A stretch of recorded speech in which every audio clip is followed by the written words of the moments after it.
Welcome to another WLRN extended interview. My name is April No, WLRN's Canadian member, calling out to all women from the safety of the woods of Northern Ontario, Canada.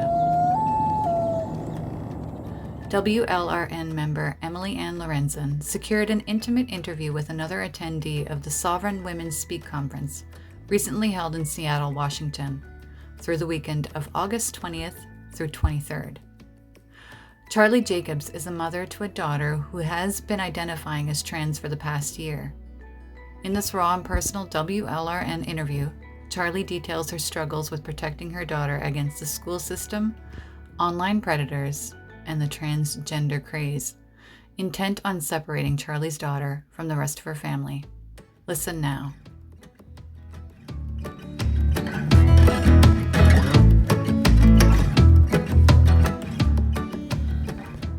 Okay, so this is Emiliann Lorenzen with WLRN, and I'm here with Charlie Jacobs at the Sovereign Women Speak event. Hi, Charlie. Hi, thanks for having me. Absolutely. This is my first event with Sovereign Women. It's my first Wolf event, and I'm here because I'm a mother of a 15-year-old daughter who is now identifying as a boy, and she's been identifying as a boy for the last year. This year has been probably the hardest year in my family's entire life, because this is one of those typical stories that maybe the audience doesn't know, but they're very typical now of a girl being happy as being a girl and doing all the typical stereotypical girl things, and then upon puberty decides that she's no longer a girl, and she erases her past, and it normally happens after too much time on the internet, being in a friend group that is gender questioning, and most importantly and most frightening, from the public schools. We're in a progressive state, and in this state they teach the students at the age of 11 about the gender unicorn, and I was kind of taken aback by the fact that one of the things that they tell you in these educational programs is that if you're not Barbie or G.I. Joe, that you are somewhere on the gender spectrum, which would put pretty much 99% of all the people in the universe on the gender spectrum and in the trans category. So my daughter is a really special kid. She's not super mainstream, and that's what makes her so unique and incredible.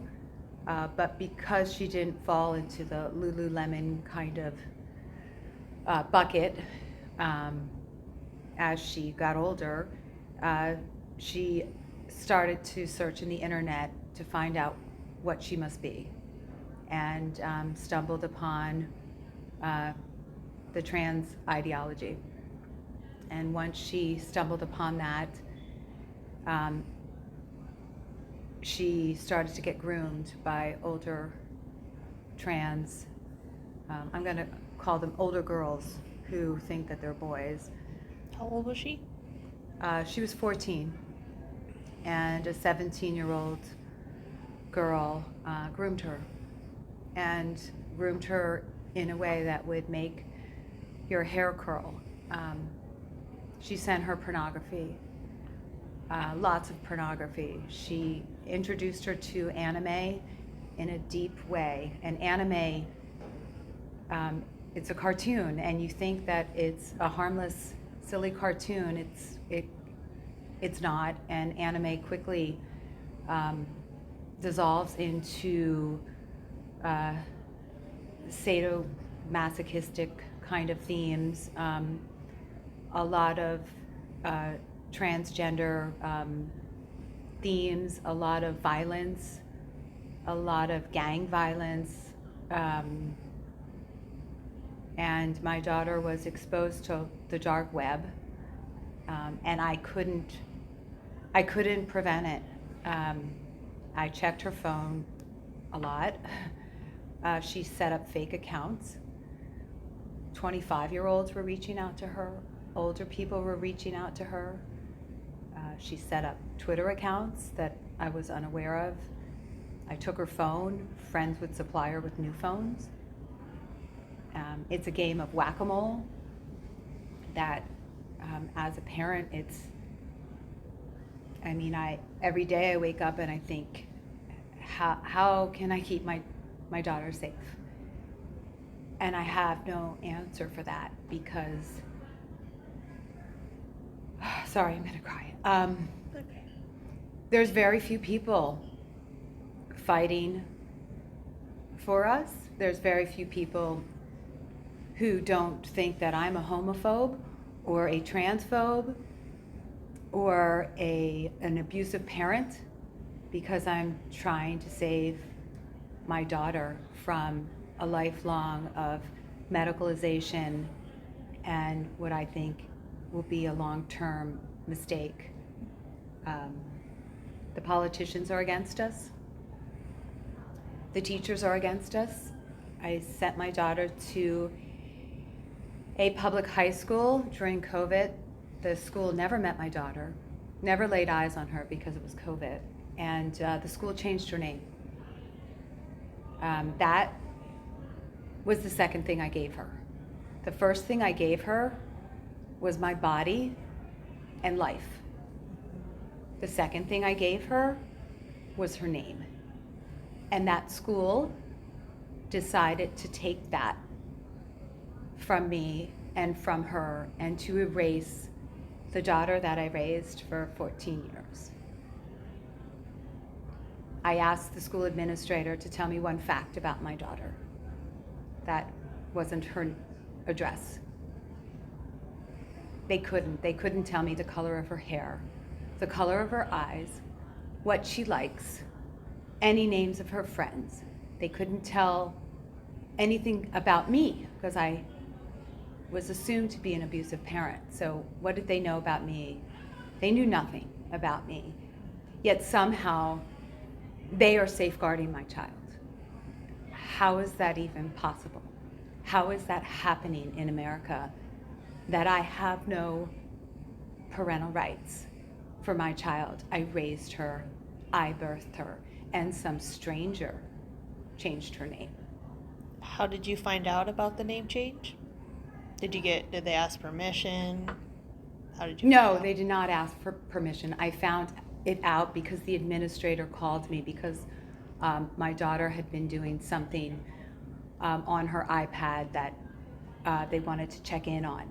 And they called her a male name. And I said, who are you talking about? My daughter's name is Samantha. Why are you calling her George? And those are pseudonyms, those aren't real names. So that's how I found out. So it was kept secret.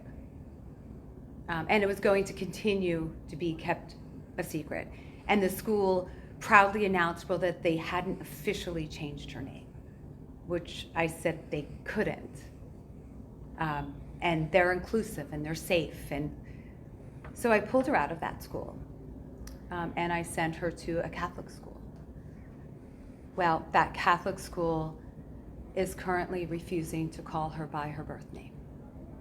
That is contrary to the Vatican. The Pope wrote an article in June of 2019 saying that it is harmful for children to perpetrate a fraud and an untruth, and that sex matters. But that Catholic school now is threatening to throw us out of the school because they don't want to have an unsafe environment for my daughter by calling her by her birth name, her birth certificate name, her baptism name, her name that I gave her out of love. And I asked them, by extension, She must be unsafe in my home because I call her by her birth name. She must be unsafe in her grandparents' home because they call her by her birth name. She must be unsafe in all her aunts and uncles' homes and all the other adults in her life who call her by her birth name. So at this point, I feel like all the walls are just closing in on my daughter. And some days I wonder if I have the strength to continue to fight for her. Or do I offer her up and just let them take her? Because I don't know that I can continue fighting with no one on my side fighting with me. But today at Sovereign Women, I'm given more strength because I see all these amazing women that are willing to fight for my child and other people's children, because this can happen to anyone. And it is happening to anyone, and it's happening to everyone. 50% of my daughter's Girl Scout troop came out as transgender. That is not normal. There are 4 little girls in a 4-block radius of my home that are also saying that they are boys. We know something's wrong, and we're hiding it. The media, there was a protest in Puerto Rico. Over 20,000 people protested the gender ideology. It's nowhere in the news. It's only in the Catholic news. Nothing's in the mainstream media. And it will be, but it may not be in time for my child. Yeah. So that's my story. Do you think any schools are safe? I mean, because I don't know much about Catholic schools, but they don't have to follow the state curriculum, right? They don't. So one would think that that would be the safe haven, and that's one of the main reasons I picked the school, because I assumed it was the safe haven. And in fact, the school had told me that they would call her by whatever name I chose. They told me I had the choice of whether she could use the boys' bathroom or not. They told me I would have the choice of whether she could be in the boys' PE or not, and I chose none of those. And now they're telling me that they're going to call her by her male name, and there's no law that requires them, and I've asked them to provide me the law that requires them to do it. They just, then when I said that to them, they threatened to kick us out of the school, and they did it in a very soft manner. They stated that that it would put them in an untenable position, and that they wouldn't be able to provide the correct education for my daughter, which is just, I'm sorry, it's just bullshit. It's trying to avoid an issue, and so there's no place I can educate my child except homeschool, which is a really hard thing to do when your child is saying that they're transgender and that they feel unsupported by you because you're not supporting them in their deluded state. So would my daughter learn anything from me? No, she wouldn't. It's just another battleground which would cement the ideology probably further and further ruin our relationship. So no, there's no school I can send her to. My only option is to move to another state, move to a conservative state, which would be hard for me because I'm a Democrat. I'm a liberal. I moved to my state because I support gay marriage. I'm really a typical liberal. So the thought of moving to an Arkansas or a Montana or Idaho, that's hard for me. And not only that, I have a husband and 2 other children, and that would require them to move or me to separate, and so that could potentially destroy my marriage.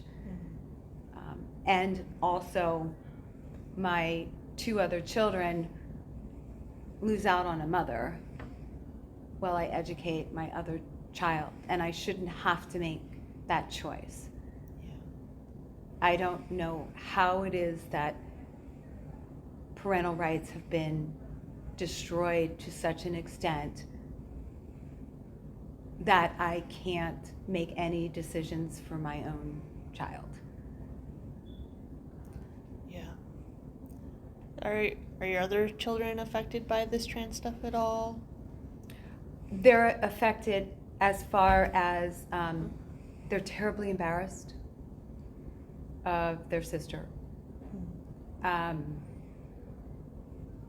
The time that I'm able to spend with my 2 other children is affected because my daughter takes up 90% of my energy. My other 2 children try to make up for the cruelty and the meanness of my daughter towards me because she's so indoctrinated that I'm no longer her mother. According to her, I'm her birth mother. That's what the trans activists have told her to call me, her birth mother, to disengage. So my 2 other kids try to kind of make up for that by being overly loving towards me, which is really very sweet. But they see me cry. Sorry. They see me fall apart a lot. And it's making them really dislike their sister, which isn't going to help matters because we know that showing her more and more love may be the answer to helping her get through this. But yeah, it affects the whole family. It affects my marriage, even though my husband's very, very supportive. Because some days I can't get out of bed. Yeah.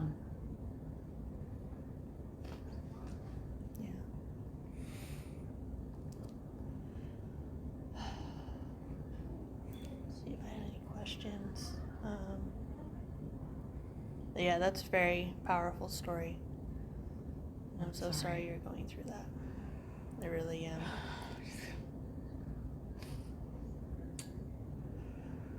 Because it's I get it. You feel helpless because it's like no matter what you do, you're abusive, right? Because what went through my head when you said homeschool was, then she's gonna say she's on house arrest with an abuser, right? She looked to emancipate. Oh. She looked up attorneys.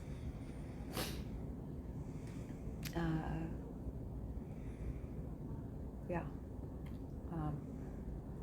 It's like teenage rebellion on crack. And you know, there's this part of me like that gets it.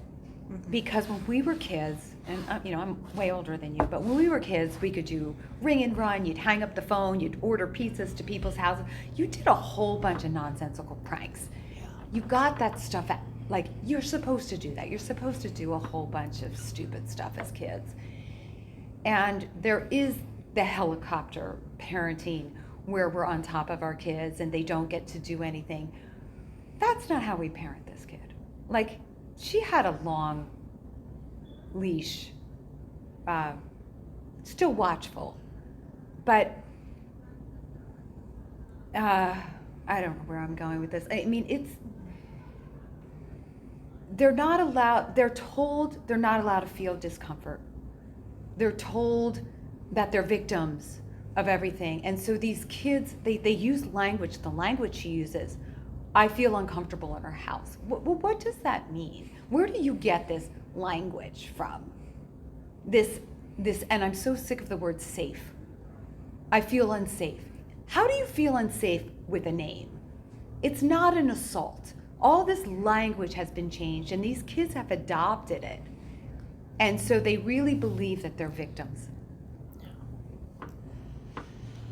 Yeah, well, what I was reflecting on when you're talking about the internet, for example, because I'm 31, so when I was in high school, like the MySpace stuff was just starting, and actually before that, when I was like 11, I got into like the MSN chat rooms and stuff, and yeah, I was preyed on there, like men hitting me up and and I did regretful things and I got penises sent to me and all that sort of thing. And, now I think of today and it's just worse because I had to sit at a computer, now it's in your hand, you can access anything. And social media is just, it's far beyond MySpace.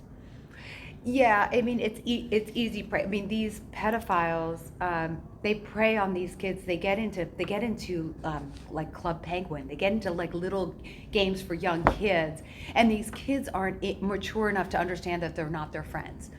So my daughter believed when I took the internet from her, because I took the internet from her, I took all social media from her. Should have done it sooner, but I took it all. It's all gone.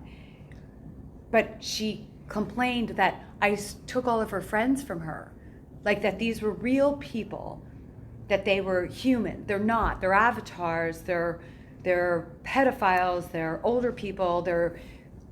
You don't know who they are, but they're not your friends. You've never met them and you've never had a relationship with them.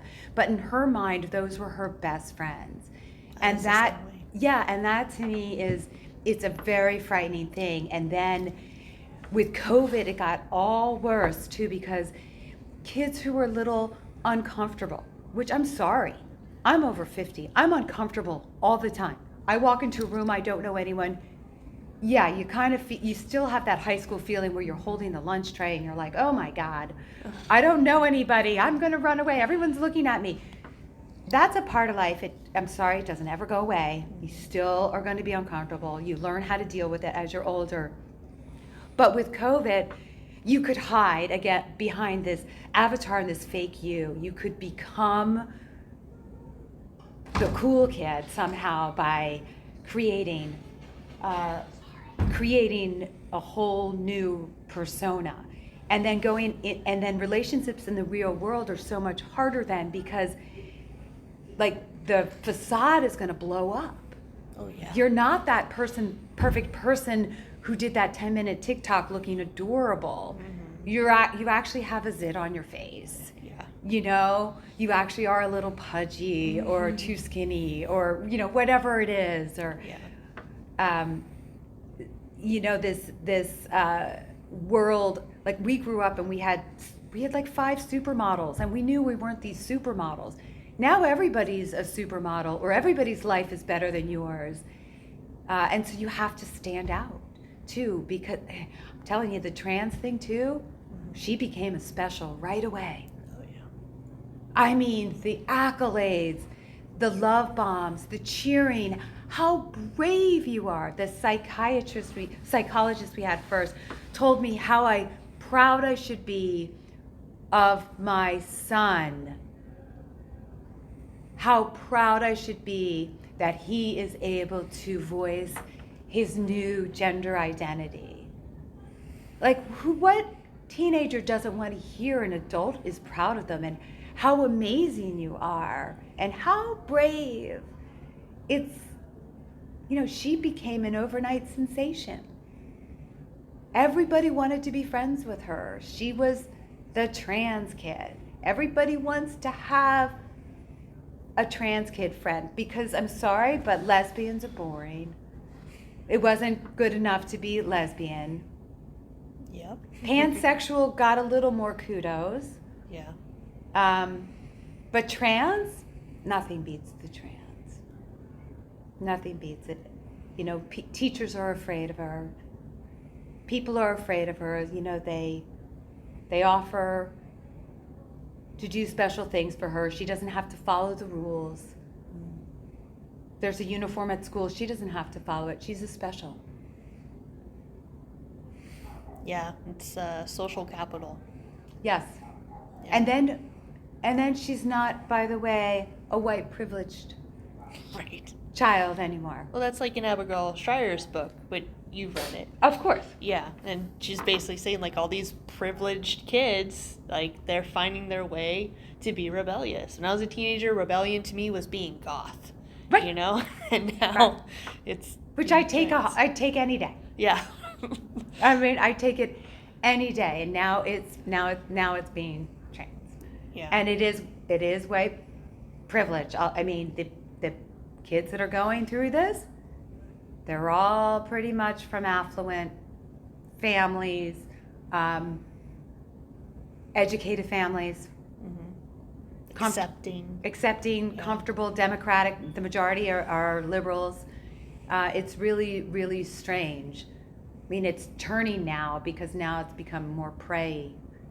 So now, you know, the trans people are going after the lowest fruit, which is the kids in foster care.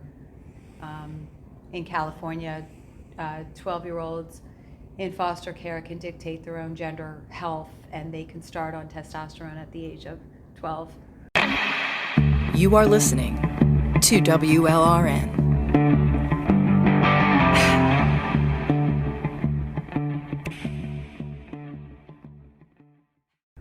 They don't need parental control or consent. So, you know, now they're picking on the most vulnerable population of all. Like trauma's just thrown all out the window. Like let's not look at maybe the source of why they're going through this. It's just, oh. Yeah, can you imagine a child being in foster care that didn't go through trauma? 100% of them have gone through trauma. Yeah. But the answer is to trans them or create more trauma. That's what the answer, I mean, the absurdity, the fact that I'm saying this out loud is absurd. And in California, they just voted to pay $7.5 million to mentally ill people who were sterilized by the state of California 30 years ago. They're doing it again. They're doing it again to the most vulnerable population, the kids in foster care. Yeah. They will be sterilized by going through the cross-sex hormones. It is on the Planned Parenthood website, 4 months of estrogen will cause sterilization in men. 5 years for girls. So if you're 14, 12, well, it's 12, the law is 12 in California. If you're 12 and you are on T until you're 17, at 17, before you can vote, before you can smoke a cigarette, before you can take a drink, before you can rent a car, before you are an adult, you will be sterilized. And the state of California is cheering that on. So maybe 30 years from now, they'll be writing another check. Maybe it'll be for $14 million for sterilizing all these kids. Maybe. Yeah. Yeah, it's a big experiment. It's like one of the biggest experiments. And it's mostly all on kids. It's a scandal.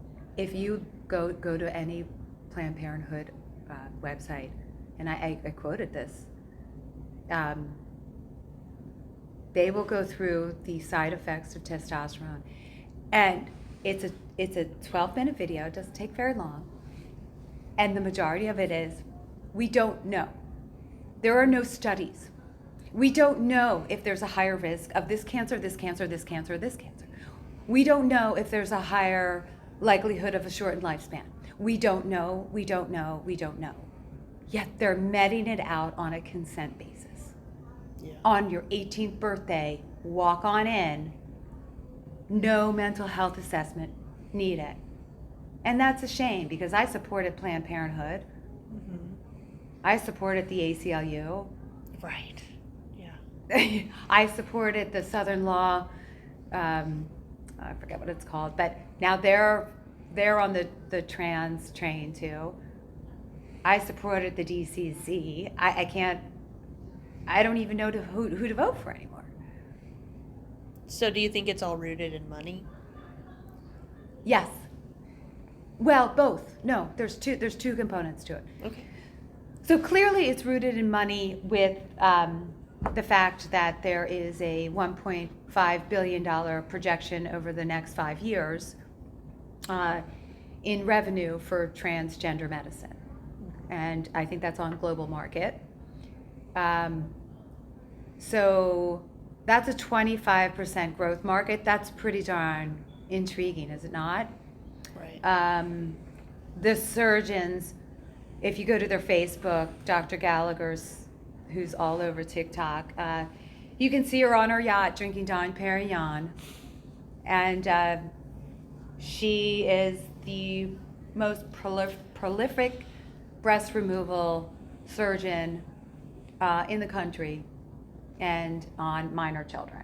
So yeah, money strikers behind this. There's a lot of money to be made. But there's another side to this. So, and I think it's just as dangerous, and that is the disintegration of boundaries. What is considered acceptable behavior and not, because the transgender craze and ideology is pushing us closer and closer to where pedophilic behavior is acceptable.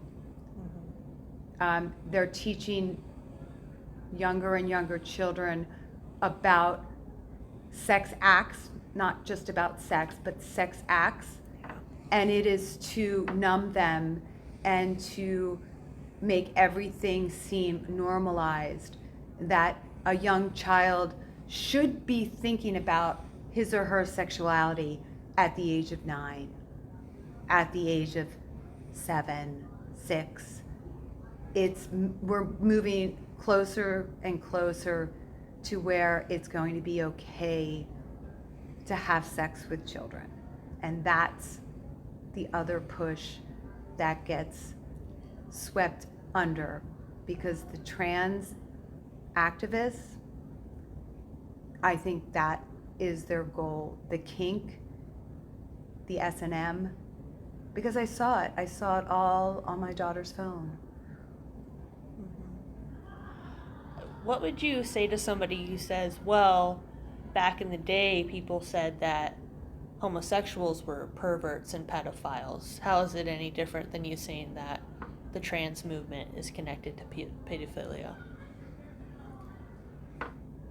Because we know that the trans people are preying on children. Gay people did not prey on children. That's a huge difference. There was no fear of a lesbian or a gay man harming my child or teaching my child about sexual acts as a minor. None. It's a very, very different basis. And I actually think like the whole thing has been turned upside down, because I look at the gay movement and I think of conversion therapy and how horrible that was for the gay community, and the fact that it's now being co-opted by the trans activists and used to prevent any kind of mental exploration by any kid to why they think that they're the opposite sex. And I mean, I say this often. Could you imagine if our government and the masses were saying, let's sterilize gay and lesbians. Could you imagine the backlash on that? Yeah, it'd be crazy. Yeah, but that's what's happening. That's what's happening, because they're saying it's not okay to be a lesbian. You need to turn into a man, and by doing so, you are sterilized.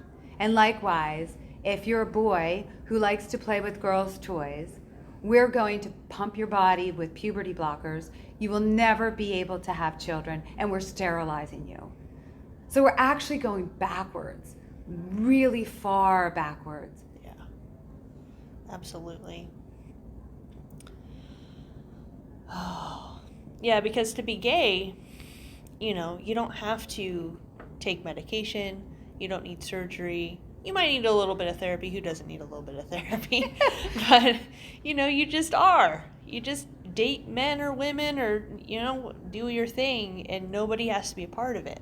You know, I mean, of course there's rejection and that sort of thing, but nobody has to call you a different name or pronoun or shape their whole language around you. And the co-opting of the gay and lesbian movement is just so sinister, because you know, you got the LGBT, and of course you're going to go along with it, because then you're against the movement that came before it if you don't go along with the trans movement.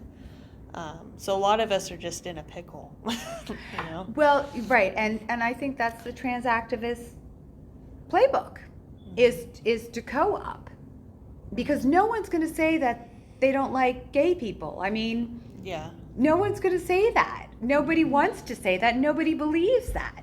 Yeah. But you're thrown into that bucket then if you say that you don't believe in the trans ideology.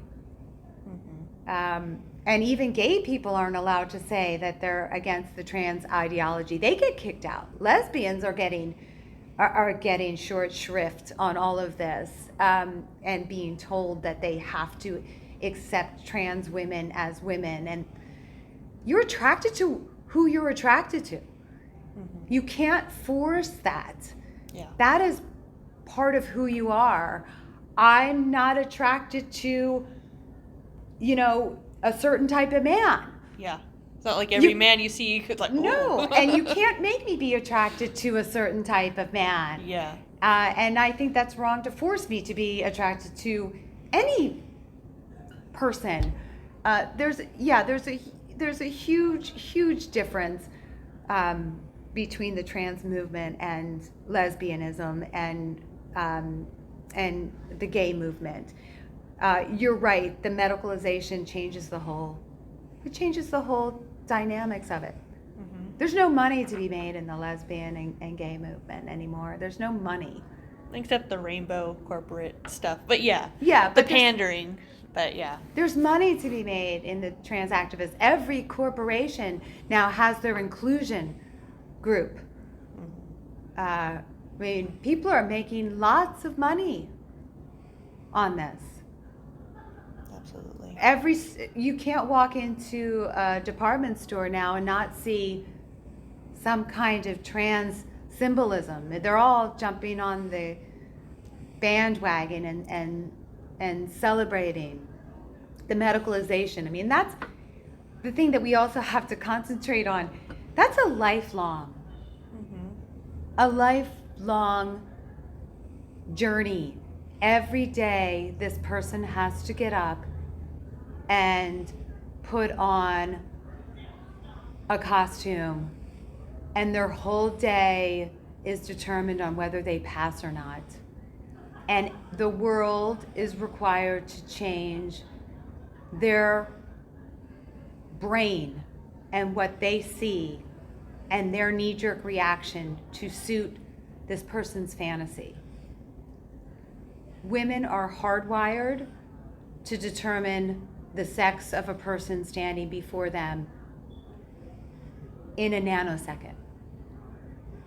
There's not one trans person who can get away with being undetected by a woman, because that's part of our biology. It's a safety mechanism for us. And for someone to tell me that what my body is telling me, what my eyes are telling me, I have to say or something different, is an internal lie to myself. Yeah.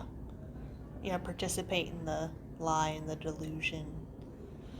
It's colluding with the delusion. We don't do that. I mean, I know this has been beaten, but we don't do that with the anorexics. We don't say, "Yep, sure are fat." Yep. We don't. We don't do it with people with body dysmorphia. Yes, you should be blind. Yeah. We don't, this is the only time we follow a delusion. We don't tell the person who thinks he's Jesus Christ, yes, you are Jesus Christ, or the cat lady that she's the cat, or the white woman who was masquerading as an African American. Yeah.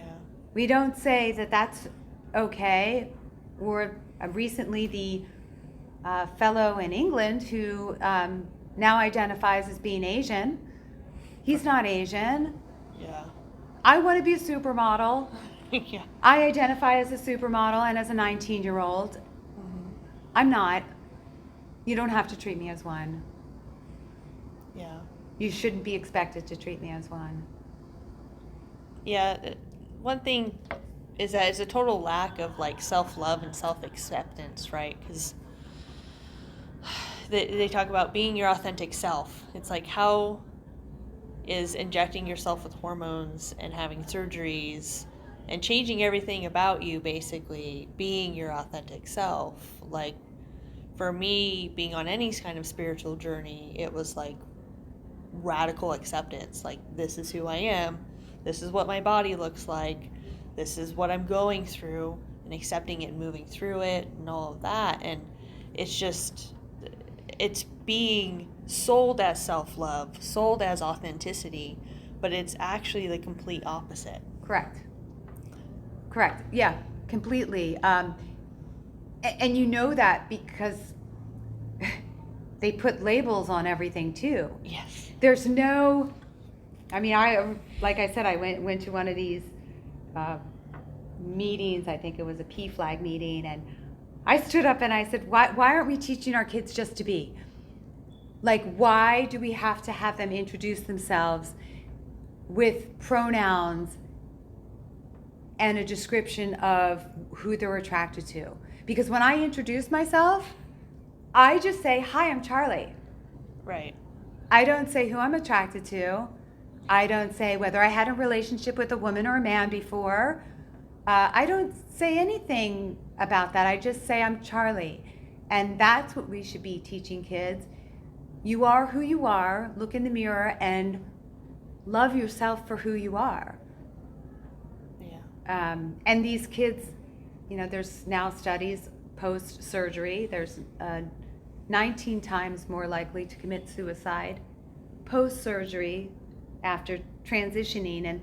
And that makes sense to me because the happiness that one might get from the surgery is ephemeral. It's sort of like when you get a nose job and you feel beautiful maybe for a year, and then you look down and you think, oh, I have cellulite.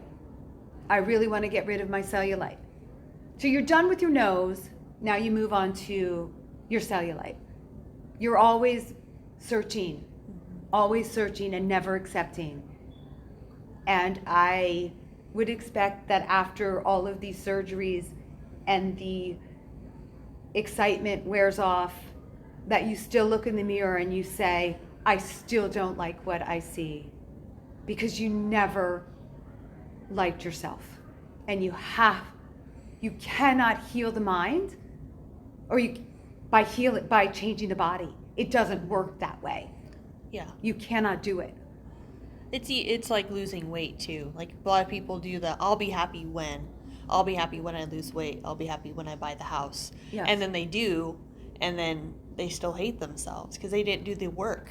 They don't actually love themselves. If you don't love yourself fat, you're not going to love yourself skinny, You're absolutely correct. And you have to fix the mind. The mind and the body are one. Mm-hmm. Yeah, and a lot of this is a mind-body separation, saying, I have a lady brain.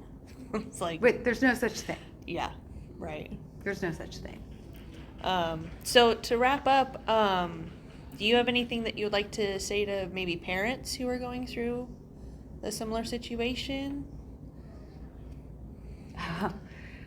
Well, I have advice for parents in general who are not going through the situation, and I know it sounds like a really hard thing to do, but don't give your children an iPhone or access to the internet. Take YouTube off your smart TVs. Be vigilant. Be all over your children's social media. Be on top of it. And for parents who are going through this, I mean, I'm still in the middle of it. My advice is get angry. Get angry and get loud. Because we have to have collective voices to stop this.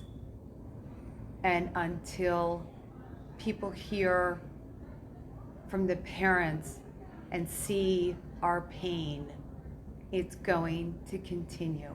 You have to put your fear aside. We have to come out and fight. Absolutely. Thank you so much for speaking with me today. Thanks for having me. Yeah.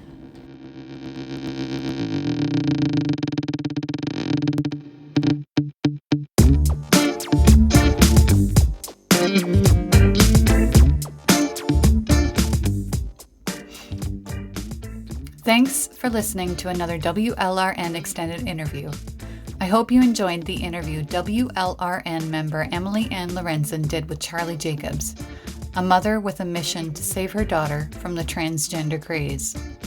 Please check out the other videos associated with the Sovereign Women Speak Conference on our YouTube channel, and check out our latest podcast dedicated to the event from our website, womensliberationradionews.com. Thanks for staying tuned, sisters.